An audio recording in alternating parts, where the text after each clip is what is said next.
Kristen from KristenOnDemand.com, and on this channel you will see videos all about teaching ESL online for new, aspiring, and veteran teachers. And in this video, we are going to be talking about an ESL teaching technique, scaffolding.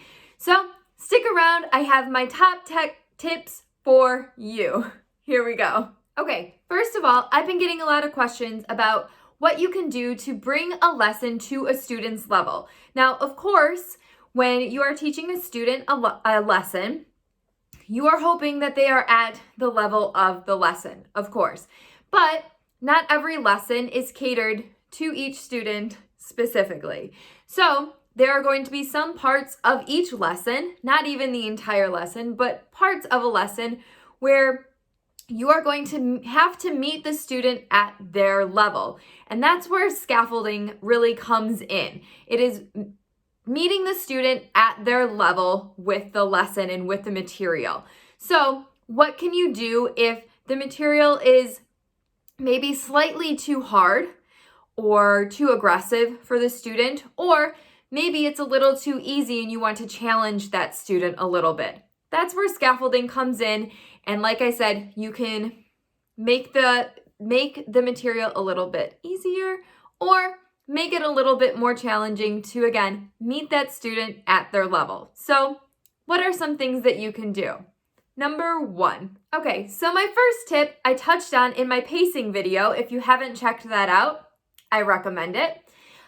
Is you can break the material up into sort of mini lessons. Break it up a little bit for the student. If it's too big for the student in one big chunk, say they're saying a huge sentence and you can just tell that by you saying it, they're overwhelmed, or you say a sentence to a student and they fumble over their words trying to say it back to you, it's too much for them, and that's fine. Break it up for the student. If the sentence is, I like to ride my bike in my neighborhood, that's a pretty significant sentence. And maybe the student gets out, I like bike neighborhood. It's too much, it's too big, and that's okay. Like I said, make it a mini lesson. I like to ride my bike in my neighborhood. If they can do that, fine. Try to make, link a few more words together. I like to ride my bike in my neighborhood. Just see how much they can handle. And then maybe by the end, you can link it all together and you find that they can say that big, huge chunk. And maybe they can't, and that's fine too. You find where their limit is, challenge them to their limit, but break it up into little mini sections of what they can handle and meet them, again, at their level. Now, this can go both ways. So say, I like to ride my bike in my neighborhood, and they're just like, I like to ride my bike in my neighborhood. I like to ride my blah, blah, blah, blah in my neighborhood. That's great.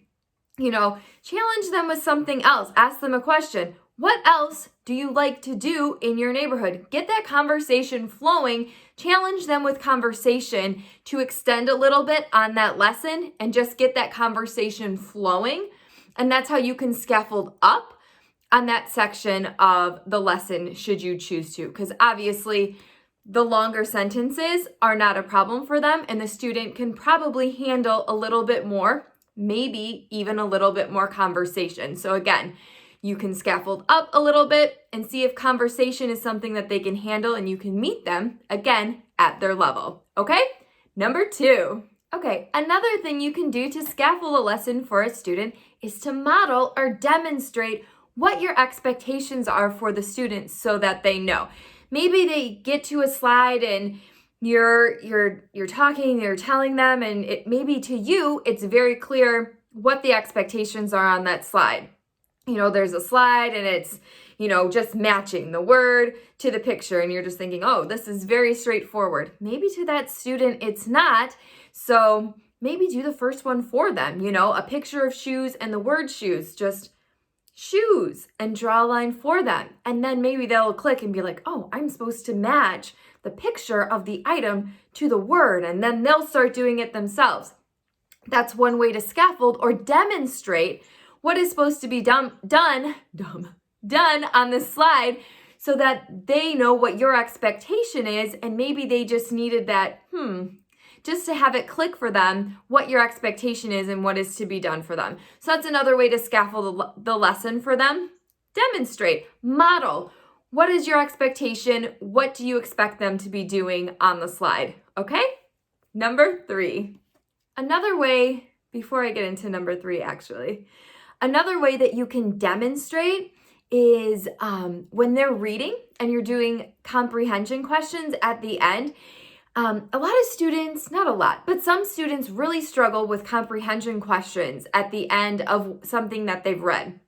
So something that I have found helpful to get them just kind of to demonstrate a process of things that they can do to help them with this is if you ask a question about something that they've just read, like, who were the characters in the story?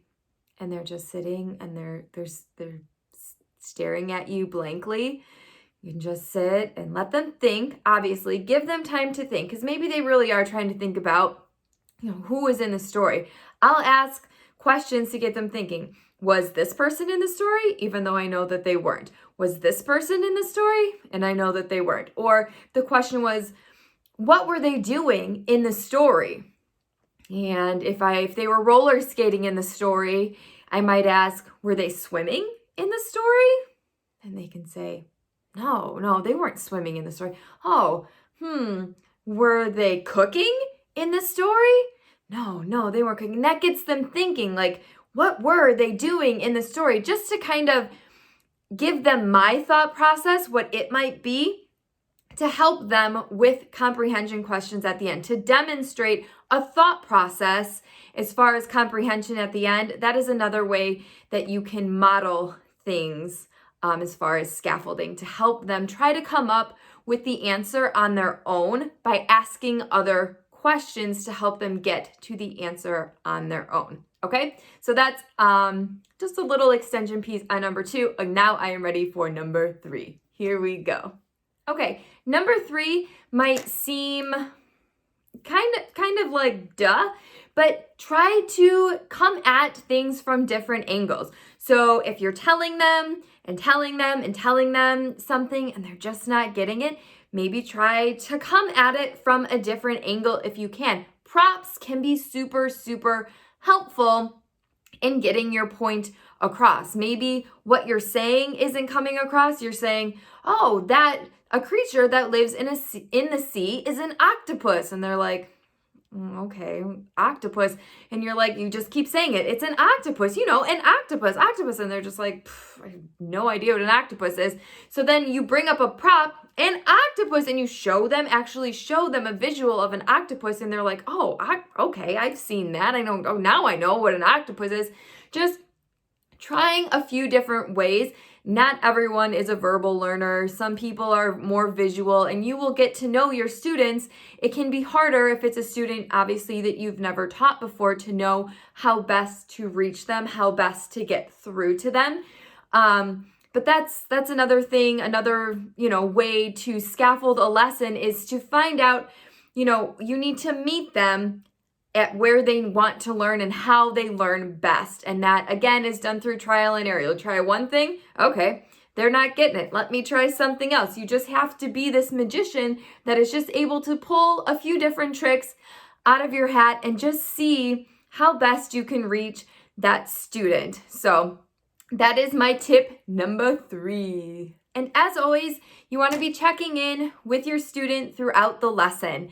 If they're learning in level 2, I know one of the things that they learn is, what do you do with a ball? There's a whole lesson on what do you do with a ball. This is for VIP kids specifically.